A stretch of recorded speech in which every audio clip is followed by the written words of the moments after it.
Pemirsa Hasanah, banyak beredar di tengah masyarakat tentang aturan yang mengharuskan kaum wanita yang sedang datang bulan untuk mengumpulkan rambutnya yang rontok dan tidak memotong kuku.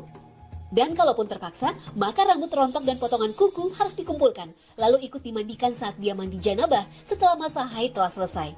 Apakah yang demikian ini mitos atau memang ditetapkan dalam syariat agama? Jika merujuk pada Al-Quran dan hadis, kita tidak pernah menemukan dasar dari aturan ini. Tradisi mengumpulkan kemudian menyimpan rambut yang rontok selama datang bulan ini bersumber dari pendapat Imam Al-Ghazali dalam kitab Ihya Ulumuddin. Dalam hal ini beliau mengatakan, tidak seyogyanya mencukur rambut, memotong kuku, mencukur bulu kemaluan, mengeluarkan darah, atau memisahkan anggota tubuh dalam keadaan junub. Karena seluruh anggota tubuh akan dikembalikan di akhirat, sehingga kembalinya dalam keadaan junub. Konon, setiap satu rambut kan menuntut seorang hamba karena janabahnya itu. Perkataan Imam Ghazali ini bukan berarti larangan. Sebenarnya Imam Al-Ghazali sendiri tidak menyatakan larangan itu dengan redaksi tegas dan tidak menunjukkan keharamannya. Beliau menggunakan kalimat la yang bagi, yang artinya tidak semestinya, tidak seharusnya, atau tidak seyogyanya. Memang faktanya baik Al-Quran maupun Sunnah Nabi SAW tidak pernah menyebutkan secara tegas larangan memotong kuku dan rambut bagi orang yang sedang junub, khususnya wanita yang haid. Islam adalah agama yang mudah. Mengumpulkan rambut yang rontok ketika haid adalah sesuatu yang sulit dilaksanakan karena setiap harinya ada puluhan helai rambut yang rontok. Adapun alasan bahwa bagian tubuh yang terpotong saat junub kelak di hari kiamat akan dikembalikan dalam keadaan junub juga. Sebenarnya itu alasan yang kurang tepat. Mayoritas ulama menyatakan bahwa bagian tubuh yang dikembalikan adalah bagian-bagian tubuh lengkap seseorang saat matinya. Dan bagian-bagian tubuh yang asli yang pernah terpotong sewaktu pemiliknya masih hidup seperti kaki atau tangan yang terpotong. Bagian-bagian itulah yang akan dikembalikan secara sempurna pada hari kiamat. Adapun kuku atau rambut yang disunahkan untuk dipotong tidak termasuk bagian yang dikembalikan. Selain itu, tidak logis jika seluruh kuku dan rambut yang pernah tumbuh pada tubuh seseorang di dunia dikembalikan pada saat bangkitnya di hari kiamat. Jika begitu, lalu akan seberapa panjang kuku dan rambut seseorang jika seluruh rambut dan kuku mereka yang pernah tumbuh dan dipotong selama hidupnya akan dikembalikan lagi kepada tubuh pemiliknya. Memang ada sebuah hadis riwayat Tirmizi bahwa Nabi SAW bersabda, di bawah setiap lembar rambut adalah junub, maka basuhlah rambut dan bersihkanlah kulit. Hadis riwayat Tirmizi. Seandainya pun hadis ini diambil sebagai dalil meskipun doif, masih perlu dipahami dengan benar bahwa maksud dari perkataan di bawah setiap rambut terdapat janabat bukan berarti harus mengumpulkan dan mencuci rambut yang rontok. Karena jika dipahami demikian, maka maknanya semakin luas. Tidak hanya rambut dan kuku saja, melainkan kulit pun tidak boleh rontok. Padahal menurut ilmu pengetahuan, setiap hari ada 3 juta sel kulit kita yang rontok dan berganti sel kulit baru. Oleh karena itu, makna dari di bawah setiap rambut terdapat janabat, junub, adalah pada keterangan kalimat selanjutnya. Maka basuhlah rambut itu dan bersihkan kulit wajah kalian.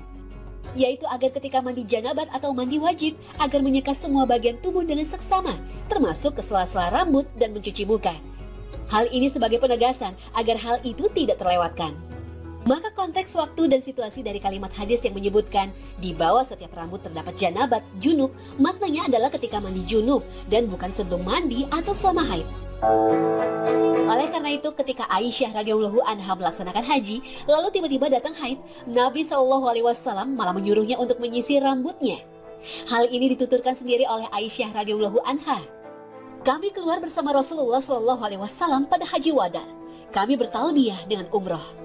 Lalu saya masuk Mekah dalam keadaan haid. Saya tidak tawaf di Ka'bah dan tidak juga melaksanakan sa'i antara Safa dan Marwah. Lalu saya melaporkan hal tersebut kepada Rasulullah SAW. Maka beliau bersabda, lepaskan ikatan rambut kepalamu, bersisirlah dan niatkanlah untuk berhaji, serta tinggalkan umroh. Aisyah berkata, saya melakukannya hingga ketika kami selesai berhaji.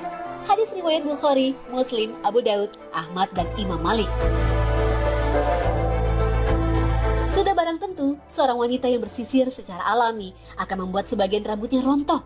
Seandainya mengumpulkan rambut saat haid dengan maksud disucikan tersendiri itu disyariatkan, niscaya Nabi akan mengajarkan hal tersebut kepada Aisyah radhiyallahu anha. Kenyataannya, Rasulullah SAW tidak menyinggung sama sekali masalah pengumpulan rambut. Hal ini menunjukkan bahwa tidak ada syariat pengumpulan rambut, kuku, atau daging yang terpisah dari badan saat orang dalam keadaan junub. Wallahu a'lam.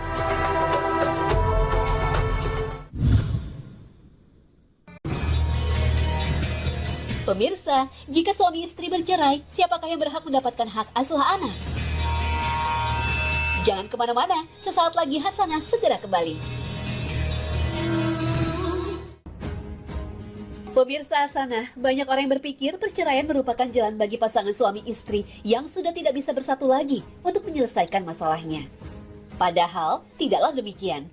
Seringkali, masalah yang menyebabkan suami istri bercerai justru berbuntut panjang hingga proses perceraian telah selesai. Hal ini berimbas pada hak asuh anak mereka. Masing-masing saling memperebutkan hak asuh atas anak, hingga akhirnya salah satu dari mereka tidak mengizinkan untuk bertemu dengan anaknya. Permasalahan yang belum tuntas dan rasa posesif yang berlebihan, takut suatu saat anak akan direbut menjadi salah satu penyebabnya. Sebenarnya bagaimana Islam mengatur masalah hak asuh anak bagi pasangan suami istri yang sudah bercerai? Tergantung ya, kalau ya itu kan seorang ibu ya. Kalau ibunya baik, mendidiknya semua itu kan di bawah umur kan itu ya hak ibu ya. Yang aku tahu sih mungkin kalau misalkan anaknya mungkin masih baby ya mungkin ya kan ada ketentuan gitu kan kalau hak asuhnya masih sama ibunya ya. Yang aku tahu gitu. Tapi kalau misalkan memang dia sudah di batas umur yang sudah bisa memilih sendiri, mungkin nanti ya balik lagi ke anaknya gitu. Dia milih sama siapa, sama papanya apa sama mamanya gitu. Tapi kalau masih kayak bayi gitu sampai umur berapa tahun gitu, kayaknya masih hak asuh itu masih sama ibunya. Lebih baik ke mamanya sih sebetulnya. Kalau laki-laki kan emang harus bekerja sebetulnya, cari uang. Dan haknya anak tuh pasti ada. Dan wajib hukumnya, bapaknya harus membiayai seperti itu.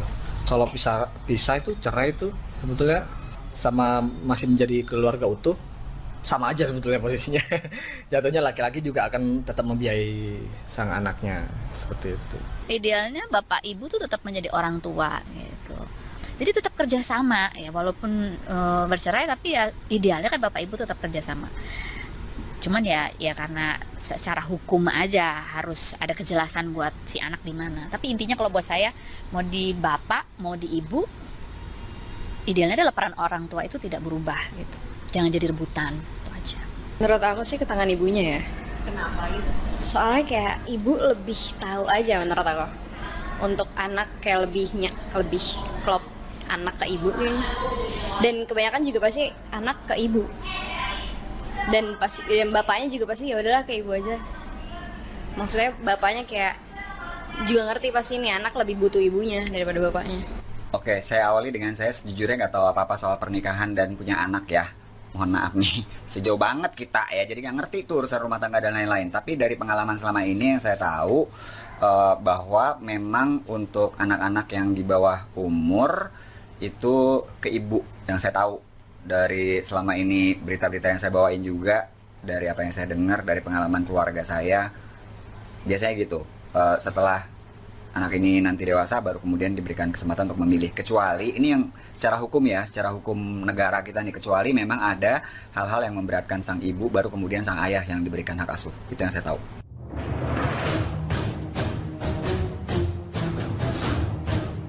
Masalah hak asuh anak atau yang disebut dengan al-hadonah bagi suami istri yang bercerai sudah diatur dalam syariat agama. Ibnu Qudamah menjelaskan, jika suami istri mengalami perceraian, meninggalkan anak yang masih kecil atau cacat, maka yang paling berhak menerima hak asuh adalah ibunya. Sebab ibu adalah orang yang paling dekat kepadanya dan tidak ada yang bisa menyamai kasih sayangnya, tidak ada yang bisa menyamai kedekatannya selain bapaknya. Ibnu Taimiyah juga menegaskan alasan mengapa ibu yang lebih berhak mengasuh anaknya, karena ibu lebih baik daripada ayah si anak. Jalinan ikatan ibu dengan anak sangat kuat dan lebih mengetahui kebutuhan makanan bagi anak, cara menggendong, menidurkan dan mengasuh. Dia lebih pengalaman dan lebih sayang. Dalam konteks ini, ia lebih mampu, lebih tahu dan lebih tahan mental. Sehingga dialah orang yang semestinya mengasuh seorang anak yang belum dewasa. Namun pada kenyataannya, banyak kasus perceraian yang meninggalkan seorang anak masih kecil, hak asuhnya diambil alih sang ayah. Bahkan tak sedikit pula, seorang ibu justru tidak diberi akses untuk bertemu sang anak, karena sang ibu dinilai tidak pantas. Bagaimana jika demikian? Seorang ayah tidak boleh melarang sang ibu bertemu anak kandungnya sendiri setelah perceraian mereka. Perlu diketahui, boleh saja seorang ayah melarang sang ibu untuk mendapatkan hak asuh anak jika sang ibu dalam kondisi berikut. Pertama, jika sang ibu seorang fasik, suka bermaksiat dan tidak taat kepada Allah Subhanahu wa taala. Tidak bisa dipercaya mengemban tanggung jawab pengasuhan jika seorang anak hidup bersamanya, mengakibatkan anak terbawa pengaruh negatif dari kebiasaan yang sering ia lakukan. Hak asuh ibu juga gugur jika ia non-muslimah. Hak asuh ibu juga bisa gugur jika sang ibu menikah lagi. Maka sang ayah boleh mengambil alih hak asuh anaknya. Tapi jika sang ibu menikah dengan keluarga dekat mantan suaminya, maka hak asuh ibu terhadap anaknya tetap dibenarkan.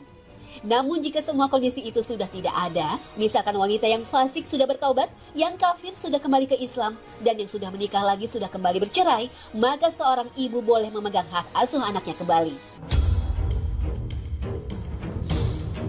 Perebutan hak asuh anak akibat suami istri bercerai juga pernah terjadi di masa Rasulullah SAW.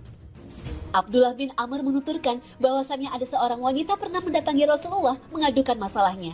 Wanita itu berkata, "Wahai Rasulullah, anakku ini dahulu akulah yang mengandungnya, akulah yang menyusui dan memangkunya, dan sesungguhnya ayahnya telah menceraikan aku dan ingin mengambilnya dariku."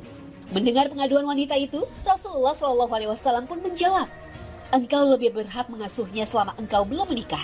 Hadis riwayat Ahmad. Abu Hurairah radhiyallahu anhu juga menuturkan bahwasannya ada seorang perempuan berkata, "Wahai Rasulullah SAW, sungguh suamiku ingin mengasuh anakku, sedangkan ia sungguh telah bermanfaat bagiku, dan ialah yang memberikan aku minum dari sumur Inabah." Lalu suaminya pun datang kepada Nabi SAW. Nabi SAW bersabda, "Wahai anak laki-laki, ini adalah bapakmu dan ini ibumu. Pilihlah di antara keduanya yang kamu mau." Ia mengambil tangan ibunya yang kemudian pergi dengannya. Hadis riwayat Ahmad dan Imam 4. Wallahu a'lam bishawab.